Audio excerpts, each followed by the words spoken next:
Shivkranti TV news अन्याय, अत्याचार, बेकायदेशीर कृत्य करणाऱ्या विरुद्ध शोषित पीडित न्याय देणारा एकच आवाज। शिवक्रांती टीव्ही दिनबंधू न्यूज संपादक सत्यशोधक शंकरराव लिंगे 73 87 37 0।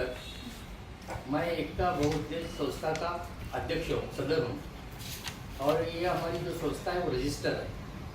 तो हमारी मांग ये थी कि 27 तारीख को हमने 27/6/2026 को हमने प्रेस ली थी। इसमें हमारी मांग ये थी कि जितने भी जो मौलाना लोग हैं यूपी के, बिहार के, एमपी के, राजस्थान के, पश्चिम बंगाल के, तो यहाँ पे वो महाराष्ट्र में आकर मस्जिद में, मदरसे के अंदर वो काम करते हैं। तो हमारा ये मांग थी कि यहाँ के जो मौलाना हैं, महाराष्ट्र के लोग, मौलाना लोग, इनको काम नहीं मिलता है और इनको मदरसे मस्जिद के अंदर जगह खाली नहीं रहती है, तो उनके सब लोग उन्हीं के हैं, यूपी के, बिहार के, मध्य प्रदेश के, राजस्थान के। तो हमारी मांग ये थी कि हमारे यहाँ के जो महाराष्ट्र के जो लोग मौलाना लोग हैं, उनको काम मिलना बोलकर हमने ये मांग रखी थी राज्य शासन के पास, राज्य के पास, राज्य शासन महाराष्ट्र के राज्य के पास हमने ये मांग रखी थी। तो कहने का मतलब ये है कि यहाँ के हमारे जो मौलाना जो लोग हैं बेकार है और या घर में बैठे हुए हैं, उनको काम मिलने के लिए हमने ये मांग रखी थी कि उन्होंने अपने अपने स्टेट में चले जाए, यूपी, बिहार, एमपी में, राजस्थान में, तो वहाँ जाके वो काम करे। हमारे यहाँ के जो मौलाना लोग जो है उनको वहाँ काम मिलेगा, रोजगार मिलेगा। ये हमारा विषय था हमारा। फिर अभी प्रेस लेने की और क्या वजह क्या थी जी, प्रेस लेने की वजह क्या? प्रेस आज एकता मी अताउल्ला हुसेन बाशा पटेल एकता बहुउद्देशीय संस्थेचा मी उपाध्यक्ष आहे। आम्ही दिनांक 27/6/2026 जी पत्रकार परिषद घेतली आणि आमच्या संघटनेची जी मुख्य मागणी होती की परप्रांतीय मौलानांना महाराष्ट्रातून हद्दपार करा, त्याचा खुलासा आम्ही गेल्या पत्रकार परिषदेमध्ये केला। पण आज आम्ही पत्रकार परिषद मुद्दाम याकरता घेत आहे की आमच्या मागणीचा राज्य सरकारने काय विचार केला। जवळजवळ 14 दिवस झाले आम्ही ही मागणी करून, राज्य सरकारने काय विचार केला, फक्त पोलीस आयुक्तांनी जे आहे ना थोडीशी हालचाल केलेली आहे की पोलीस आयुक्तांना आम्ही जे निवेदन दिलं होतं, पोलीस आयुक्तांनी अनेक मदरशाच्या मौलवींना बोलवून त्यांची कसून चौकशी केल्याचा आम्हाला थोडासा सोगावा लागलेला आहे। पण जिल्हाधिकाऱ्यांना आम्ही निवेदन दिलं होतं, त्याचप्रमाणे महापालिकेच्या आयुक्तांना दिलं होतं, वक्फ बोर्ड संभाजीनगरला दिलाय, सोलापूरला दिलाय। या लोकांनी काय केलं काय नाही ती माहिती नाही, पण आमचा जो मूळ मुद्दा आहे तो परप्रांतीय मौलानांना या महाराष्ट्रामध्ये कामाला नकोच आमचा असा मुद्दा होता। या मुद्द्याचा विचारच झाला का नाही या संभ्रमात आम्ही आहोत की आम्ही उपमुख्यमंत्र्यांना जो निवेदन पाठवला होता त्यापैकी उपमुख्यमंत्र्यांचं एक निवेदन जे आहे की आम्हाला ते रिफ्यूज केलंय, त्यांनी परत पाठवलंय। त्याचं कारण काय दिलंय की व्यक्तीचे नाव किंवा महापदाचे नाव तुम्ही त्या निवेदनावर लिहिलं नाही म्हणून त्यांनी रिफ्यूज केलंय। उपमुख्यमंत्र्यांच्या कार्यालयातून हे परत आलेलं आहे। दुसरी गोष्ट अशी आहे की आम्ही मागच्या वेळेस जे पत्रकार परिषद घेतलो होतो त्यामध्ये आम्ही हा मुद्दा मांडल्यानंतर महाराष्ट्राच्या पुरोगामी विचाराचा वारसा ज्यांना आवडला अशा लोकांनी आम्हाला चांगले कॉमेंट्स केले, आम्हाला पाठिंबा दर्शवलेला आहे आणि काही लोकांनी विरोध केला। पण ज्या लोकांनी आम्हाला पाठिंबा दिला तो आमच्यासाठी फार अतिशय उपयुक्त असा पाठिंबा आहे। परंतु ज्यांनी आमच्या या भूमिकेला आमची भूमिका ज्यांना समजलेलीच नाही त्यांनी आम्हाला विरोध केलाय आणि त्यांनी काय सांगितलंय की भारताच्या संविधानामध्ये आणि इस्लाम धर्माच्या नियमामध्ये तुमची मागणी बसू शकत नाही। परंतु मी त्या लोकांना आम्हाला एवढंच सांगायचं आहे की भारताच्या संविधानामध्ये अधिकार आणि कर्तव्य याचा समतोल राखणे प्रत्येक भारतीय नागरिकाचे महत्त्वाचे दायित्व आहे असं कळवलेलं आहे। आणि त्याचप्रमाणे संविधानाचे भाग IVA कलम 51A मध्ये नागरिकांची 11 मूलभूत कर्तव्ये आणि नमूद केलेली आहेत। त्यापैकी 6 नंबरला असा मुद्दा आहे की स्त्रियांच्या सन्मानाला बाधा आणणाऱ्या प्रथांचा त्याग करणे आहे। मग स्त्रियांच्या सन्मानाला बाधा आणणाऱ्या प्रथांचा त्याग करणे या नियमाचे या ठिकाणी उल्लंघन झाले की नाही झाले? मग ही गोष्ट या संविधानामध्ये देशात कुठेही राहण्याचा व व्यवसाय करण्याचा अधिकार दिला म्हणून काय झालं, पण कसंही वागण्याचा अधिकार संविधानामध्ये दिलेला नाही आहे। पैगंबरांनी स्त्रियांचा सन्मान करण्याचा संदेश दिलेला आहे। शिवराय ते भीमरायापर्यंतच्या सर्व महापुरुषांनी जे की स्त्रियांना सन्मान मिळावं यासाठीच त्यांनी अशी शिकवण दिलेली आहे। पण या परप्रांतीय मौलानांना हे माहित नाही का की स्त्रियांचा सन्मान आपण करतोय की नाही करतोय. त्यांनी मदरशामध्ये मशिदीमध्ये जर असे स्त्रियांनाच मुलींचं जर ते लैंगिक छळ करत असतील किंवा मुलींना जे ते त्यांच्या अश्लील चाळे त्यांच्याशी जर करत असतील तर हे समाजाचं काय प्रबोधन करणार आहे. मग अशा मौलवींना या महाराष्ट्राच्या मदरशा मशिदीमध्ये ठेवूच नाही अशी आमची एक ठाम भूमिका आहे की त्यांना यातून परप्रांतामध्ये आता इंग्रज हे भारतामध्ये जे आहेत ना व्यापारी म्हणून आले होते आणि ते देशाचे राज्यकर्ते झाले. त्याचप्रमाणे आता हे परप्रांतीय मौलाना परप्रांतीय लोक मौलाना आणि व्यापारी म्हणून या महाराष्ट्रामध्ये येऊ लागले आणि त्या महाराष्ट्रावर जे ते राज्य करू लागले. उदाहरणार्थ मी तुम्हाला सांगतो, महाराष्ट्राच्या विधानसभामध्ये जेवढे आता मुस्लिम आमदार आहेत त्यामध्ये हसन मुश्रीफ हे फक्त मराठी मुस्लिम आमदार वगळता बाकीचे आमदार मुस्लिम हे कुठले तुम्ही बघा परप्रांतीय आहेत हे सगळे. मग या परप्रांतीयांचं राज्य या ठिकाणी होऊ लागलंय आणि या महाराष्ट्राचा मराठी मुसलमान मरू लागलाय. हे समाजाला कळेना दिशा. समाजाला आम्ही एक चांगलं काहीतरी सांगण्याचा प्रयत्न करतोय तर समाज त्या उलटच काहीतरी समाजाच्या डोक्यामध्ये जर येऊ लागलं तर हे आमचं दुर्भाग्य आम्ही समजलं पाहिजे. हे आमचंच दुर्भाग्य समजलं पाहिजे. आम्ही एक चांगली दिशा देतोय की महाराष्ट्राचा मूळ मौलाना या ठिकाणी महाराष्ट्रामध्ये राहणारा मौलाना मशिदीमध्ये मदरशामध्ये जर कामास राहिला तर तो इथल्या विद्यार्थ्यांना महाराष्ट्राच्या विद्यार्थ्यांना शिवरायापासून ते भीमरायापर्यंतचा इतिहासही तो सांगू शकतो आणि महाराष्ट्राचा इतिहास तो कळवू शकतो विद्यार्थ्यांना. पण परप्रांतीय मौलाना त्याच्याशी काय देणं घेणं आहे.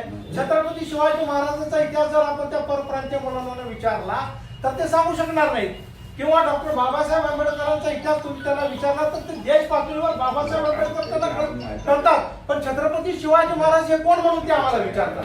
मग अशा मौलाना ज्यांना महाराष्ट्राच्या मूळ पुरोगामी विचाराची काय देणे घेणं नाही अशा मौलाना या महाराष्ट्रामध्ये राहण्याचा अधिकारच नाही आमचं असं म्हणणं आहे. आणि संविधानाची ही प्रत आहे माझ्याकडं की नागरिकांना संविधानाने दिलेले अधिकार आणि मूळ कर्तव्य ही प्रत मी तुम्हाला दाखवतो की याच्यामध्ये या सगळ्या म्हणजे कलमामध्ये या गोष्टी ज्या नमूद करण्यात आलेल्या आहेत.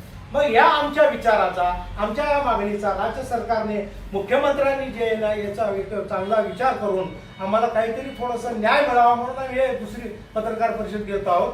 जर समजा राज्य सरकारने किंवा इथल्या स्थानिक अधिकाऱ्यांनी जर या गोष्टीकडे सोलापूर शहराच्या जर लक्ष दिलं नाही तर आमची यापुढची भूमिका अशी राहणार आहे की आम्ही सोलापूरचे सर्व मशिदी आणि मदरशाची आम्ही छन्न विछन्न जी आम्ही करू आणि ज्या ज्या ठिकाणी परप्रांतीय मौलाना कामाला आहेत तिथल्या ट्रस्टींच्या विरोधामध्ये आम्ही ज्याला कायदेशीर कारवाईची मागणी मागतो की यांनी जे की यांना या ठिकाणी ठेवूच नका म्हणून आम्ही असं म्हटलंय. पण जर ते ठेवतच असतील मुद्दाम परप्रांतीयांना आणि आमच्या महाराष्ट्राच्या मौलाना जर न्याय मिळत नसेल तर तिथल्या ट्रस्टीच्या विरोधात सुद्धा जे आहे ना आम्ही कायदेशीर कारवाईची मागणी करणार आहोत. ही आमची अशी भूमिका आहे. या भूमिकेचा जर विचार जर झाला नाही तर आम्ही राज्य सरकारकडून जर कुठल्या स्थानिक अधिकाऱ्यांच्याकडून जर विचार करण्यात आला नाही तर आम्ही यापुढची आमची भूमिका अशी राहणार आहे की आम्ही मदरसे आणि मशिदीची सर्व प्रत्येक ज्या त्या ठिकाणी आम्ही जाऊन जे ना त्या ठिकाणी आम्ही चौकशी करू आणि त्या मदरशामध्ये परप्रांतीय मौलाना आहेत का याची आम्ही पडताळणी करून त्या ट्रस्टीला आम्ही प्रथमतः निवेदन करू की तुम्ही यांना काढून टाका. जर ते ऐकलेच नाही तर त्यांना आम्ही त्यांच्यावर सुद्धा कायदेशीर कारवाईची ज्यांना आम्ही मागणी करणार आहोत. आमच्या इथल्या मौलवींना रोजगार मिळेल. रोजगारासाठी आहे का मौलवीचं काम का सामाजिक सुधारणेसाठी. आमची भूमिका आहे ती सामाजिक सुधारणा ही आमची भूमिका आहे. आणि त्याचबरोबर राज्य सरकारने जर आमच्या मागणीचा विचार केलाच नाही तर मी यापुढे आमच्या एकता बौद्ध संस्थेच्या वतीने सोलापूर शहरातले प्रथमतः सर्व मदरसे आणि मशिदीची आम्ही जे ना तपासणी करू आणि प्रत्येक मदरशा मशिदीमध्ये जर परप्रांतीय मौलाना त्या ठिकाणी जर कामास असतील तर तिथल्या प्रत्येक ट्रस्टींना आम्ही एक निवेदन सादर करू की तुम्ही या परप्रांतीय मौलानाने या ठिकाणी ठेवूच नका. जर हे ठेवतच असतील आणि आमच्या मागणी जर मान्य करत नसतील तर त्या ट्रस्टीच्या विरोधामध्ये सुद्धा जे ना की कायदेशीर कारवाई करावी अशी आमची भूमिका राहणार आहे. याकरता जे की आम्ही आज पुन्हा एकता बौद्ध संस्थेच्या वतीने पत्रकार परिषद घेतलेली आहे. आणि दुसरा एक मुद्दा आमचा असा आहे की आम्ही केलेली मागणी ही इस्लाम धर्माच्या नियमात किंवा भारतीय संविधानाच्या नियमामध्ये हे बसत नाही म्हणून काही लोकांची अशी समज झालेली आहे. परंतु माझ्याकडे ही संविधानाची प्रत आहे. यामध्ये कलम आयव्य कलम 51A मध्ये 6वा मुद्दा आहे की स्त्रियांच्या सन्मानाला बाधा आणणाऱ्या प्रकारचा त्याग करणे असं या संविधानामध्ये कळवलेलं आहे. देशात कुठेही राहण्याचा व व्यवसाय करण्याचा अधिकार असला म्हणून काय झालं, कसंही वागण्याचा अधिकार संविधानाने दिलेला नाही हे या ठिकाणी विचार करण्याजोगा आहे. म्हणून मी आज या ठिकाणी मुद्दामून एकता बौद्ध संस्थेच्या वतीने आम्ही या ठिकाणी जी आहे का ही पत्रकार परिषद एवढ्याकरिता घेतली की महाराष्ट्राच्या मदरशा मशिदीमध्ये जी आहे की इथला विद्यार्थी महाराष्ट्राच्या पुरोगामी विचाराचा जो झाला पाहिजे आणि त्याला महाराष्ट्राच्या शिवरायापासून ते भीमरायापर्यंतचा विचार जे की इथल्या विद्यार्थ्यांना कळाला पाहिजे. परप्रांतीयांना हे विचार ज्यांना कळत नाही, त्यांना छत्रपती शिवाजी महाराजांचा इतिहास त्यांना माहीत नाही आहे, डॉक्टर बाबासाहेब आंबेडकरांच्या विषयी थोडीशी माहिती त्यांना कळल, परंतु छत्रपती शिवाजी महाराजांचा इतिहास ते सांगू शकणार नाहीत. म्हणून आमची ही एक ताठ भूमिका आहे की महाराष्ट्राचा मराठी मुसलमान या ठिकाणी महाराष्ट्र राज्यामध्ये मरू पडू लागलेला आहे. समाजाची अत्यंत अतोनात जे की हाल होत आहेत. महाराष्ट्राच्या विधानसभामध्ये तुम्ही पहा, आज फक्त हसन मुश्रीफ हे मराठी मुसलमान आमदार वगळता बाकीचे जे आमदार आहेत ते कुठले आहेत, ते परप्रांतीय आहेत सगळे. परप्रांतीयांशी आमचं काय देणं घेणं आणि परप्रांतीयांना महाराष्ट्राचा पुरोगामी विचार वारसा काय कळणार आहे, अशी आमची भूमिका आहे. यापुढे यापुढे महाराष्ट्राचा मराठी मुसलमान जे आहे की ताट मानाने या महाराष्ट्रामध्ये राहायला पाहिजे ही अशी आमची भूमिका आहे. म्हणून आम्ही प्रत्येक महाराष्ट्र पिंजून काढणार आहे. तुम्ही अभिव्यक्ती चॅनलवर पहा, अभिव्यक्ती चॅनलमध्ये सुद्धा तिथल्या संपादकांनी जे अरबाज शेख यांची जी मुलाखत घेतली आहे ते मुलाखत आमच्या या मुद्द्याला धरून जी आहे की मुलाखत आहे. आणि तुमचं म्हणणं असं आहे का की बाबा परप्रांतीय मुलं आल्यामुळे शहराच्या किंवा मूळच्या मुलांनी अन्याय होतोय.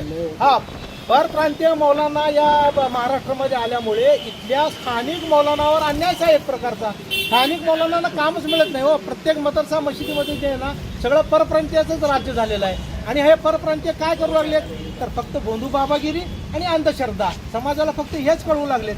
याच्याशिवाय त्यांनी पैगंबरांचा इतिहास त्यांनी काय कळवलेला आहे, पैगंबरांचा जर त्यांनी विचार जर या समाजाला कळवला असता तर ते स्वतः अशा पद्धतीने वागले नसते. त्यांनी मुलींचा लैंगिक अत्याचार, मुलीवर लैंगिक अत्याचार किंवा मुलींचा लैंगिक छळ त्यांनी केला नसता. असे अनेक प्रकारचे की या राज्यामध्ये घडलेले आहेत. मागच्या 5-6 वर्षाखाली एक मौलवी परप्रांतीय या एका मशिदीमध्ये कामास होता. तो मर्डरचा आरोपी होता. त्या सोलापूरच्या स्थानिक पोलिसांनी धरून जे उत्तर प्रदेशला परत पाठवलं. मग यांची जातं की बाबा मदरशामध्ये आरोपीला, गुन्हेगारीला आणि देशद्रोही कृत्य करणाऱ्या महिलांना देखील स्थान दिलं जातं आणि त्याला आश्रय दिला जातो. स्थान दिलं जातं असं म्हणणं माझं म्हणणं नाही. त्यांचं नॉन क्रिमिनल जे नाही त्यांचं सर्टिफिकेट तपासायला पाहिजे. ज्या त्या स्थानिक ट्रस्टीनी जे ना ते त्यांचं नॉन क्रिमिनल सर्टिफिकेट तपासूनच जे ना त्यांना कामाला ठेवायचं की नाही हे विचार करायला पाहिजे ना. हे विचार परप्रांती मौलवीकडून जिहादी वृत्तीचे मुलं घडवलं जातात असाही आरोप केला जातो. नाही ते जिहाद वगैरे हा लव जिहाद किंवा जिहाद या प्रकरणावर आम्हाला काही सुद्धा बोलायचं नाही आहे. कारण ते असे प्रकार त्या ठिकाणी घडतायत नाही घडत आम्हाला माहीत नाही. परंतु मुळात जे प्रकार घडू लागलेत विद्यार्थ्यावर संस्कार घडवण्यापेक्षा विद्यार्थ्यांना जे आहे ना वेगळ्या मार्गावर म्हणजे वाईट मार्गावर वळण देण्याचा प्रकार सुरू आहे. म्हणून आमची जे आहे ना एक मनापासून साध आहे, भावना आहे की मदरसा मशीद हे मुस्लिम धर्माचे जे आहेत ना ते आदराचे स्थान आहे. या ठिकाणी चांगले कार्य घडले पाहिजे आणि तो महाराष्ट्राचा मौलवीच करू शकतो, परप्रांतीय करू शकत नाही अशी आमची भूमिका आहे.